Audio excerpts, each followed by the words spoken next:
لله رب العالمين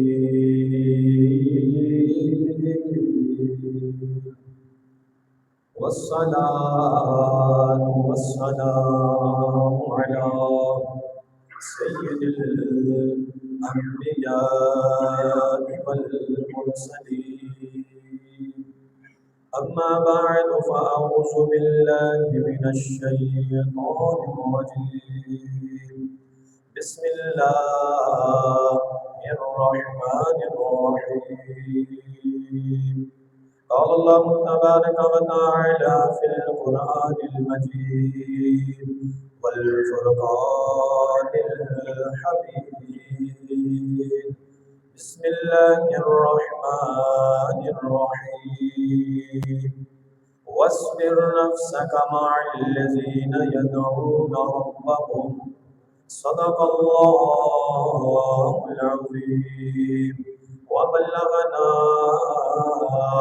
رسوله النبي الكريم ونحن على ذلك لمن الشاهدين والشاكرين والحمد لله والحمد لله والحمد لله رب العالمين قال الله تبارك وتعالى في شأن حبيبه مخبرا وأمرا إن الله وملائكته يصلون على النبي يا أيها الذين آمنوا صلوا عليه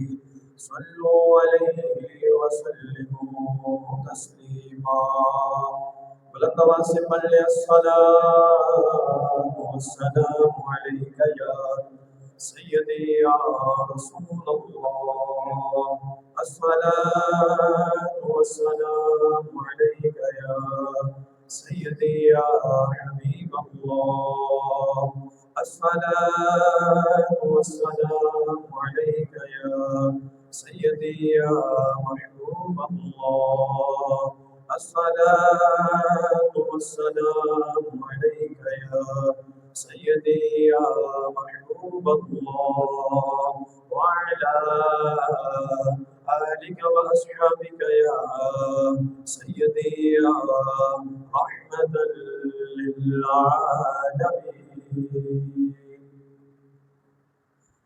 مولاي صل وسلم دائما أبدا على حبيبك خير الخلق كلهم. کوئی بھی زبان خاموش نہ رہے، مل کے قصیدہ بردہ شریف بڑی ہی برکتوں کا، بڑی ہی رحمتوں والا یہ کلام ہے اور بڑی ہی نسبتوں والا یہ کلام ہے. مل کے پڑھے مولاي صل وسلم دائما أبدا على بك خير الخلق كلهم مولاي أبدا على حبيبك خير الخلق كلهم محمد سيد الكونين وثقلين محمد سيد الكونين وثقلين والفريقين من عرب ومن عجب مولاي صل وسلم دائما أبدا بك خير الخلق كلهم هو الحبيب الذي ترجى شفاعته هو الحبيب الذي ترجى شفاعته لكل هول من الأحوال مقتهب مولاي صل وسلم دائما أبدا على حبيبك خير الخلق كلهم. پیش حق مجدہ شفاعت کا سناتے جائیں گے، پیش حق مجدہ شفاعت کا سناتے جائیں گے، آپ روتے جائیں گے ہم کو ہنساتے جائیں گے، آپ روتے جائیں گے ہم کو ہنساتے جائیں گے،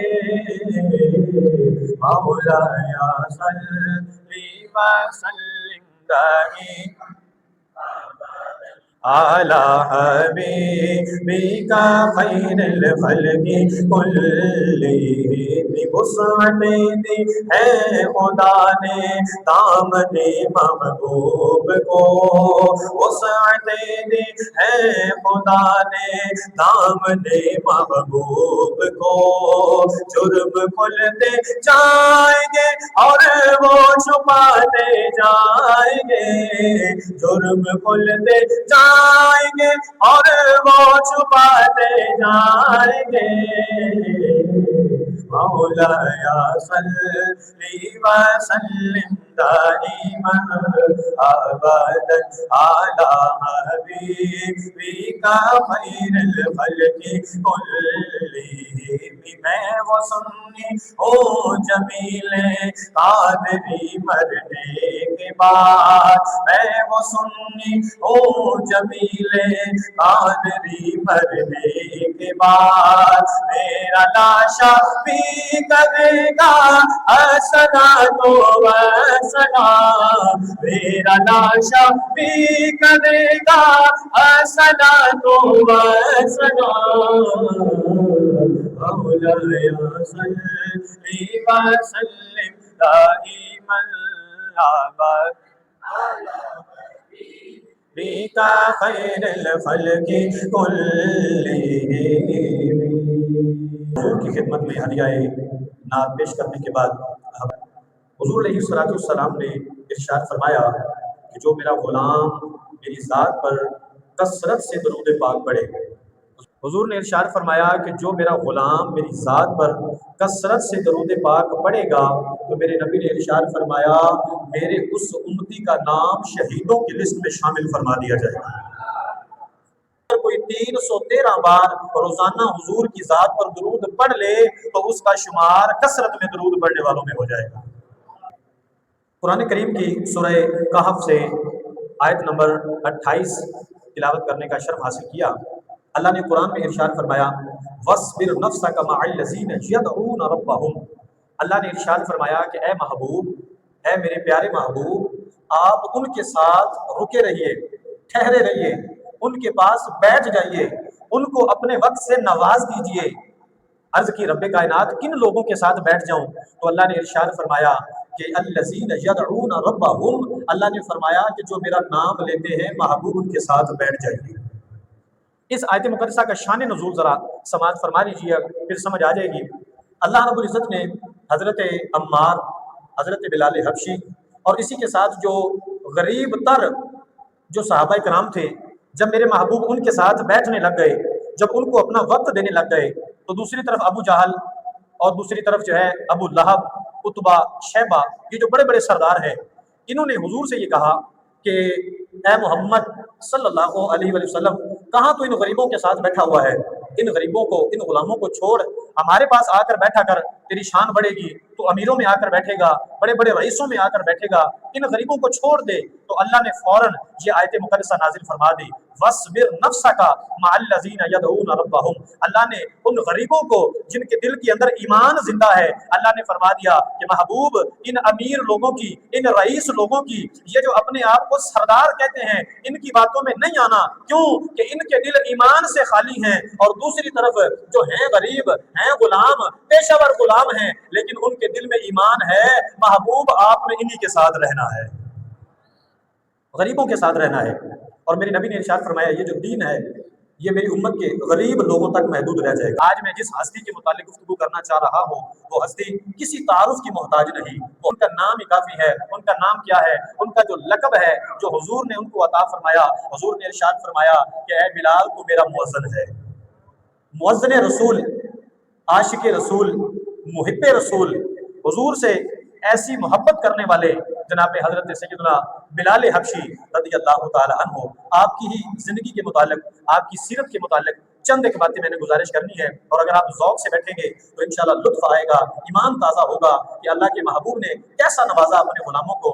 کتابوں میں لکھا ہے کہ یہ جو حضرت بلال تھے، آپ جو ہے وہ پیدائشی غلام تھے، آپ کے والد بھی غلام تھے، آپ کے دادا جو ہے وہ بھی غلام تھے۔ آپ جب پیدا ہوئے تو چونکہ غریب گھرانے میں پیدا ہوئے، آپ کے والد بھی چونکہ غلام تھے تو آپ نے بھی جو ہے وہ غلامی کو ہی اختیار کیا۔ آپ چونکہ حبشہ سے تھے، جو حبش کے لوگ ہیں ان کا جسم جو ہوتا ہے وہ بڑا قوی ہوتا ہے، بڑا مضبوط ہوتا ہے، رنگ چونکہ کالا ہوتا ہے، تو حضرت بلال حبشی جو بھی کام کرتے اس میں کمر توڑ محنت کرتے۔ تو آپ کا کام دیکھ کر نا ایک کافر امیہ بن خلف، اس کو جو ہے وہ آپ کا کام بڑا پسند آیا، اس نے سوچا کہ میں اس بلال کو خرید لیتا ہوں، غلام ہے، میرا کام بڑے اچھے انداز سے کرے گا۔ اس نے حضرت بلال کو بلوایا اور پوچھا کہ کام کر لو گے؟ کہا جی کر لوں گا۔ انہوں نے کہا جی میں آپ کو 2 یا 3 جو کوڑیاں ہوتی ہیں، اس دور میں کوڑیاں چلتی ہوتی تھی، درم و دینار کوڑیاں بھی کہہ لیتے تھے، آپ نے کہا کہ 2 کوڑیاں دوں گا۔ اس نے کہا جی، حضرت بلال نے فرمایا ٹھیک ہے جی، میں آپ کا غلام بن جاتا ہوں۔ اس نے یہ کہا کہ آپ دن کو جو ہے وہ میرے اونٹ چراؤ گے، اور رات میں جو ہے وہ گھر میں چکی ہے وہ پیس کر جو ہے تم آٹا بناؤ گے۔ حضرت بلال نے کہا جی ٹھیک ہے، میرا کام ہی غلامی کرنا ہے، غلامی ہی کروں گا۔ آپ نے جو ہے وہ غلامی اختیار کر لی، جن کو آپ جو ہے وہ اونٹ چراتے، شام کو گھر میں بیٹھ کر آدھی رات ہو جاتی، آپ جو ہے وہ چکی جو ہے اس کو چلاتے رہتے۔ یہ جو امیہ بن خلف تھا یہ کافر تھا، اور اتنا سخت کافر تھا کہ کیا بتائیں، اتنا ظلم و ستم کرنے والا کہ یہ اتنی جو ہے وہ گندم اور چاول جو ہے یہ دے دیتا حضرت بلال کو کہ آپ ساری رات بھی کرتے رہتے نا تو وہ ختم نہ ہوتا، تو رات کو سونے بھی نہ دیتا اور دن کو بھی چین نہ لینے دیتا۔ تو آپ کے ساتھ ہی ایک اور غلام تھا، ان کا نام تھا حضرت عمار۔ حضرت عمار اور حضرت بلال یہ مل کر اسی ایک گھر میں جو ہے وہ نوکری کرتے تھے، غلامی کرتے تھے۔ تو حضرت بلال حبشی جو ہیں ایک دن اپنے گھر میں بیٹھے، آپ نے کیا دیکھا، رات کا وقت تھا، آپ چکی پیس رہے تھے، سامنے گلی سے نا سامنے ایک روشن چہرے والا میرے اور آپ سب کے آقا محمد مصطفیٰ کا گزر ہوا۔ میرے آقا وہاں سے جب گزرے نا تو حضرت بلال کی نظر جب پڑی تو وہ نظر پڑی کہ جو دل کی نظر ہوتی ہے، ظاہری نظر نہیں۔ جب حضور کی زیارت کی نا، دیکھا اتنے خوبصورت، جب حضور وہاں سے گزر گئے تو حضرت بلال نے حضرت عمار سے پوچھا، اے عمار ذرا اس بندے کے بارے میں تو بتا، یہ کون ہے؟ میں نے پہلی بار دیکھا ہے، بڑا سونا ہے، بڑا خوبصورت ہے۔ حضرت عمار نے کہا کیا آپ کو نہیں پتا یہ حضرت عبد المطلب جو مکے کے متولی تھے یہ ان کا پوتا ہے، حضرت عبداللہ جو ہے یہ ان کا بیٹا ہے، یہ جو ابو جہل ابو لہب جو ہے یہ ان کا بھتیجا ہے۔ تو آپ نے کہا اتنا سونا، اتنا پیارا، میں نے تو پہلے کبھی نہیں دیکھا۔ حضرت بلال کے دل میں وہ صورت اتر گئی، اور آپ جو ہے دن کو بھی اسی انتظار میں رہتے کہ کب وہ سونا محبوب یاد سے گزرے اور میں اس کی زیارت کر لوں۔ دن کو بھی بے قرار، رات کو بھی بے قرار کہ محبوب کا دیدار ہو جائے۔ تو حضرت عمار کو نا، حضرت عمار نے ایمان قبول کیا، اور ایمان قبول کیا چوری چوری۔ ایمان قبول جب کر لیا نا تو ادھر امیہ کو پتہ چل گیا، تو امیہ نے نا آپ کو مارا، آپ پر ظلم و ستم کیے۔ تو جب رات کا وقت ہوا نا، دونوں بیٹھے کام کرنے کے لیے، دیکھا کہ جسموں پر نشان ہیں تشدد کے۔ تو حضرت بلال نے پوچھا یہ کیا ہوا؟ کہا کہ یہ مجھے میرے آقا نے مارا ہے، اور مارنے کی وجہ پوچھی تو انہوں نے کہا مارنے کی وجہ یہ ہے کہ میں کہتا ہوں کہ اللہ ایک ہے، یہ جو 360 بت خانہ کعبہ میں پڑے ہیں یہ درست نہیں ہے، ان کی کوئی حقیقت نہیں ہے، یہ رب نہیں ہے۔ تو حضرت بلال نے کہا پھر آپ کو ٹھیک ہی مارا ہے، یہ جو رب تو کہہ رہا ہے ایک ہے، ایک رب پوری کائنات کا نظام کیسے چلا سکتا ہے؟ اتنی بڑی کائنات ہے، اس کو چلانے کے لیے 360 ربوں کی ضرورت پڑتی ہے، تو تجھے مار تو پڑے گی نا۔ تو حضرت بلال حبشی کی بات سن کر حضرت عمار نے فرمایا، حضرت عمار نے کہا یہ میں اپنی طرف سے نہیں کہتا کہ میں کہتا ہوں کہ اللہ ایک ہے۔ کہا پھر تجھے کس نے کہا ہے کہ اللہ ایک ہے؟ تو حضرت عمار نے کہا مجھے اسی سونے مکڑے والے نے کہا ہے کہ اللہ ایک ہے۔ حضرت بلال نے جب سنا نا تو تھوڑی دیر کے لیے خاموش ہو گئے، اور خاموش ہو گئے نا تھوڑی دیر سوچ میں پڑ گئے۔ تو حضرت عمار نے کہا کیا سوچ رہے ہو؟ تو انہوں نے یہ فرمایا، حضرت بلال کہتے ہیں کہ میرا دل نہیں مانتا کہ اتنی بڑی کائنات کو کوئی ایک رب چلا سکتا ہے، لیکن سوچ میں اس لیے پڑ گیا ہوں کہ جس ہستی کا تو نے نام لیا ہے، جس سونے مکھڑے والے کا تو نے مجھے حوالہ دیا ہے، میرا دل یہ کہتا ہے کہ اگر اس نے کہا ہے تو پھر ٹھیک ہی کہا ہے۔ میری عقل تسلیم نہیں کر رہی، لیکن دل یہ گواہی دے رہا ہے کہ جس کا نام تو نے لیا ہے وہ کبھی جھوٹ نہیں بول سکتا۔ حضرت بلال حبشی جو ہے وہ دن بھر رات اسی طاق میں رہتے کہ میں محبوب کی زیارت کروں، محبوب کا دیدار ہو جائے، محبوب دوبارہ گزرے۔ حضرت بلال نے دیکھا، اپنی آنکھوں کو ٹھنڈک دی، اپنی آنکھوں کو ٹھنڈا کیا، اللہ اکبر کبیرہ۔ اسی بات کو جو حضور کو دیکھ کر حضرت بلال کا دل ٹھنڈا ہوتا تھا، حضرت میاں محمد بخش نے اپنی ترجمانی کی، اپنا رنگ پیش کیا۔ آپ فرماتے ہیں کہ کالے کنڈل کالے کنڈل زلف مہینی